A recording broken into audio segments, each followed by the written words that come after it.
Let's go to Buffalo, New York. Adam is there. Adam, how can we help? Hey guys, how are you doing here today? We're having a blast. How are you, sir? Not too bad, a little stressed, so hoping you guys can help me out here. All right. Just to give you a little bit of background here, so earlier this week my mother came to me and asked me to help her with their finances, doing a monthly budget and getting things in order as well too. Going over some general information with her, I found out that they have about $65K in debt, but they're also looking to retire in the next 3 to 5 years. And I told them to go to a financial advisor. They're a little untrusting of people outside the family when it comes to money. So I'm just looking for some information, something that I can relay back to them as far as how to kind of get out of this debt before they go looking to get into retirement. Sure. How familiar are you with our baby steps? Very familiar. I'm actually following them myself right now. Great. Are they familiar with Dave and the Ramsey show and Financial Peace or any of this stuff, or is this all foreign to them? Kind of. I brought that up to her when we initially talked, and I found out all this information, so it's relatively new to them. Okay, give us a quick snapshot of their financial picture. You said $65,000 in debt. How much do they make collectively? Collectively, a year, probably $100K. So $100K. And do they have 401ks, pension plans? What do they currently have in the form of retirement accounts? Yep, in retirement account, they probably have around $400K in their 401ks.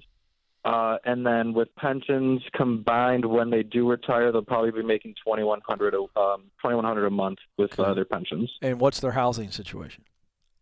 The house is paid off for, but they do have a home equity loan that the $65K is tied up in right now. Okay, and then what is the rest of the $65K? Home equity loan, what else? Home equity loan.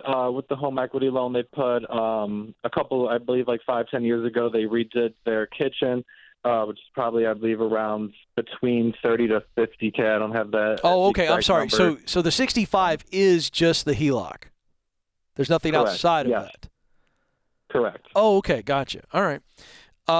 Well, I mean, what you got to sit down with them and you got to sit down and explain the baby steps to them, right? I mean, just literally walk them through this. Baby step one is the $1,000 in their savings account, and then everything else. And they're obviously older, so gazelle intensity to go, we're paying off the HELOC, right? Everything it's one $65,000 snowball we're getting after, right? And so we just got to take that on every month, and they've got, X amount of years that they want to retire, and so that paid for home plus their 401k and the pension all puts them in a pretty decent space if they have no debt and they were to knock that out quickly and start investing as quickly as possible. Would you say that's true as their son?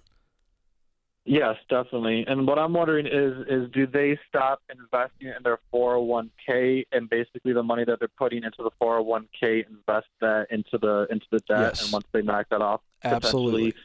Yeah, they pause on that because they have a paid for house, right? And they've got a pension coming their way. So pause everything, and they are knocking this out. And walk them through this. Help them with the budget. If they're willing, and I don't hear that there's any tension on this, sit down with them and do a basic budget with them. Walk them through FPU and get them hooked up on every dollar. Literally do it with them and get them automated to where every extra dime is going into that HELOC, and they'll knock that out pretty quickly. And if either one of them can get some overtime or some side work, or how much could you sell? Do they have 10, 15 grand of stuff laying around the house? I mean, that's the gazelle intensity to try to knock this out sooner rather than later. Gotcha. Yeah, and they have about $4 grand in their savings account. Should we drain that down to the 1K that you guys talk about with baby step number one, put that towards the 65K, and then look to invest in that later? Yep, today. So now they're down to 62. Show them that. And Adam, I would start the conversation with, you guys have this end goal of retiring sooner rather than later. You're going to have to change the way you live to do this safely and smartly. Gotcha. That's how I it started. I see it affecting their daily life and it will, and stuff like that as well too, and tension on their marriage as well. And so I just want to see them financially free and get back to the happy-go-lucky selves they are. You can't want this more than they do.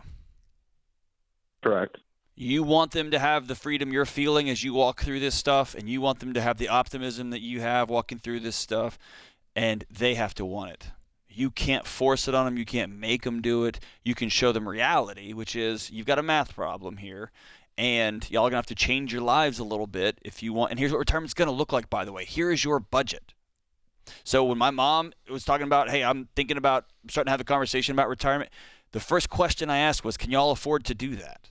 Because you can want to retire all you want. That's a math problem first. And then an identity and what am I going to do next problem second. So when someone's like, I'm thinking about retiring, first question is, is that even a possibility for you? And some people think they just magically can retire when they get to 62 or 65, and math says otherwise, right? Gotcha. Yeah, Adam, you're a good man. Hang on the line. Let's gift them with a year of Financial Peace University. Let's get them going. And John, that's great advice. Tell them to watch the videos together. Yeah. I was going to say, how does he approach that? He's going to gift them with us. It's our gift to him to give to his parents. What's the great way to kind of posture that? I'm coming over to watch this with you. Oh, okay, good. I'll come watch it with you. Great. And here's what I'm doing in my house, and it's making a huge difference. You've invited me into this conversation. And so I'm just going to show it to you. I'm going to give you a ringside seat to it, and I'll do it with you. Yeah, I love it.